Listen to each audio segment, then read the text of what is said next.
આ વિડીયોને ધ્યાનથી આખો સાંભળજો અને પછી તમારી જાતને સવાલ પૂછજો કે તમે પણ આ રીતે નથી વિચારતા ને. મિત્રો, એક સમય હતો ભારતનો અતિશય ખરાબ.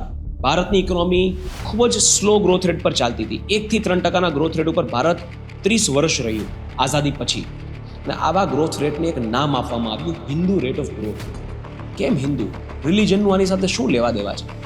કેમ હિન્દુઇઝમને સ્લો અને નબળા અને ખરાબ ઇકોનોમિક ગ્રોથ રેટ સાથે સરખાવવામાં આવે છે? તમને જણાવું. વર્ષ છે 1973. બીપીઆર વિઠ્ઠલ કરીને એક ઇન્ટેલેક્ચ્યુઅલ, એક વિદ્વાન એવું એક સ્ટેટમેન્ટ આપે છે કે this is the only growth rate that Hindu view of life will be able to achieve. એટલે હિન્દુ વ્યૂ ઓફ લાઈફમાં તમને આ જ ગ્રોથ રેટ મળે, આથી વધારે ન મળે. આવું સ્ટેટમેન્ટ એમણે આપ્યું. ઇકોનોમીને રિલિજન સાથે જોડી દીધું. ત્યારબાદ વર્ષ આવે છે 1978, જ્યારે રાજકૃષ્ણા કરીને એક economist Hindu rate of ગ્રોથને institutionalise કરે છે, આ ટર્મને પોપ્યુલર કરે છે આખા વર્લ્ડમાં. ત્યારબાદ હમણાંની વાત કરું તો રઘુરામ રાજન, કે જે ભારતની આરબીઆઈના ગવર્નર રહી ચૂક્યા છે, એમણે 2023માં એક એવું સ્ટેટમેન્ટ આપ્યું કે India is dangerously close to Hindu rate of growth. માત્ર એક ક્વાર્ટર માટે આપણી જીડીપી ડ્રોપ થઈ હતી અને આ ભાઈ એવું સ્ટેટમેન્ટ આપે છે કે India is close to Hindu rate of growth, કારણ કે ગ્રોથ રેટ નબળો થયો એટલે પાછું હિન્દુ નામ આગળ લગાવી દો. કેમ આવું કરવામાં આવે છે? ઇકોનોમી અને રિલિજનને શું લેવા દેવા? ગ્રોથ રેટ કદાચ ડ્રોપ થાય કે ભારતનો સ્ટાર્ટિંગમાં ગ્રોથ રેટ નબળો હતો તો એ કોઈ ધર્મને કારણે થોડી હતો. અલ્ટ્રા સોશિયલિસ્ટ પોલિસીઝ હતી, ઇમ્પોર્ટ અને એક્સપોર્ટ પર ઘણા બધા રેગ્યુલેશન્સ હતા, લાયસન્સ રાજ હતું, એટલા માટે ઇકોનોમિક ગ્રોથ થઈ શકતી નહોતી. પણ નામ આપ્યું ધર્મનું.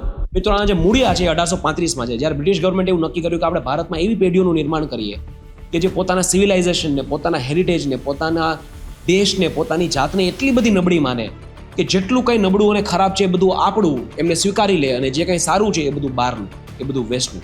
અને મિત્રો, આ એ જ લોકો છે જે આ માઇન્ડસેટને હજી સુધી કેરી ફોરવર્ડ કરે છે. અંગ્રેજો તો જતા રહ્યા, આ ટર્મ કોઈ અંગ્રેજોએ નથી આપ્યા. ભારત દેશના લોકો જે ભારતમાં રહે છે એમણે જ નબળા અને સ્લો ઇકોનોમિક ગ્રોથને હિન્દુ નામ આપી દીધું. આ કોઈ ધર્મની વાત નથી. This is not about religion. According to me, હું જે વાત કરું છું ધર્મની વાત નથી કરતો. હિન્દુ આ જે વર્ડ છે, it's an identity of a subcontinent, it's the identity of our civilisation. કેવા આ લોકો એ માગે છે કે જ્યારે ઇકોનોમિક ગ્રોથ રેટ નબળો થાય, નીચો પડે, ત્યારે એ તમારા સિવિલાઇઝેશનને કારણે છે. આજે જ્યારે ભારત દુનિયામાં સૌથી ફાસ્ટેસ્ટ ગ્રોઈંગ લાર્જ ઇકોનોમી છે, 8.2% હમણાં લાસ્ટ ક્વાર્ટરનો આપણો ઇકોનોમિક ગ્રોથ હતો, ત્યારે કેમ કોઈને હિન્દુ શબ્દ યાદ નથી આવતો? જ્યારે ભારત દુનિયાભરમાં ફિનટેકમાં નંબર 1 છે, દુનિયામાં જેટલા રિયલ ટાઈમ ટ્રાન્ઝેક્શન થાય છે એમાંથી અડધા કરતાં વધારે ભારતમાં થાય છે, ત્યારે કેમ કોઈને હિન્દુ શબ્દ યાદ નથી આવતો? જ્યારે સ્પેસ એક્સપ્લોરેશનમાં ઇન્ડિયા આટલું આગળ છે, જ્યારે વેક્સિનમાં, ફાર્મામાં ઇન્ડિયા આટલું આગળ છે, ત્યારે કેમ કોઈને આ શબ્દ યાદ નથી આવતો? મિત્રો, આ કોલોનિયલ હેંગઓવરમાંથી આપણે નીકળવું પડશે. અને તમને પણ એવું લાગતું હશે કે જયભાઈ કેમ આ વિષયનો ટોપિક બનાવે છે? જ્યારે જ્યારે એવો કોઈ પ્રયાસ થશે, જ્યારે એવી કોઈ વાત થશે કે આપણા સિવિલાઇઝેશનને આપણી નજરમાં નબળું પાડી દેવાની વાત છે, ત્યારે આના પર વાત કરવી પડશે. ત્યારે આપણે લોકોને કહેવું પડશે કે આને કેવી રીતે જોવું. હવે આ કોલોનિયલ માઇન્ડસેટમાંથી બહાર આવવું પડશે. Enough is enough.